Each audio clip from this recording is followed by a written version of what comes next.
This group of 7-year-olds is about to spend a day in the past. Under their coats are the clothes of children of the turn of the century, and all around them at the Ulster Folk Museum is what they would have seen at the time.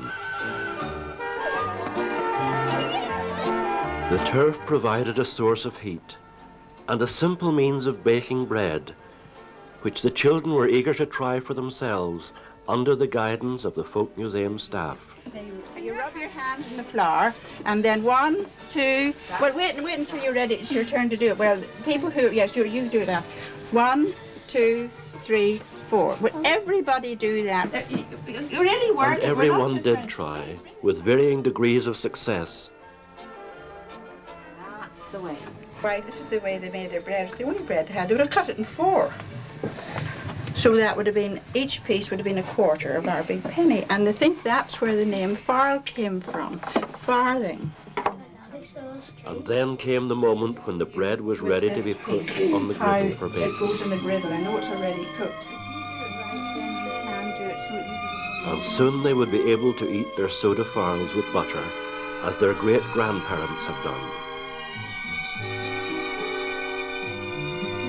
But this was only the first of their experiences. Next, they were to find out about the life of a farmer's wife at the Patterson farmstead. Mr. Patterson would have worked at. There's a wee hint.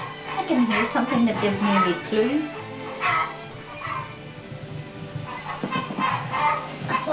He was a farmer. And Mrs. Patterson would have a lot of washing to do. And normally she would have just put her soap up here at the top of the board, but it's a very thin bar and I don't want her to go into the water and get all gumshy.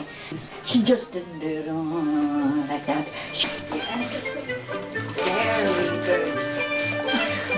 My mother still did.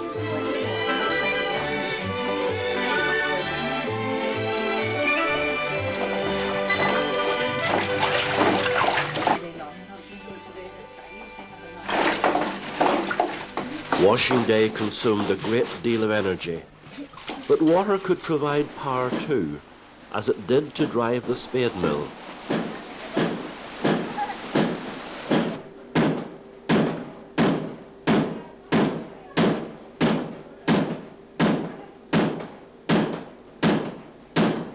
The children who lived in the scattered cottages in the Ulster countryside would come together each day at the schoolhouse to learn reading, writing, and a sense of discipline. You imagine getting hit as hard as that on the fingers. Very painful. If you didn't bring your turf, you were put to the back of the class. And believe me, in the winter time, it's bitter cold in there. So this is what they had instead of a computer, and what it was like to sit at a long wooden bench and use a slate.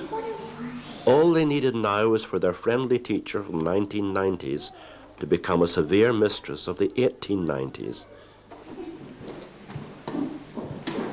Diane Rainey.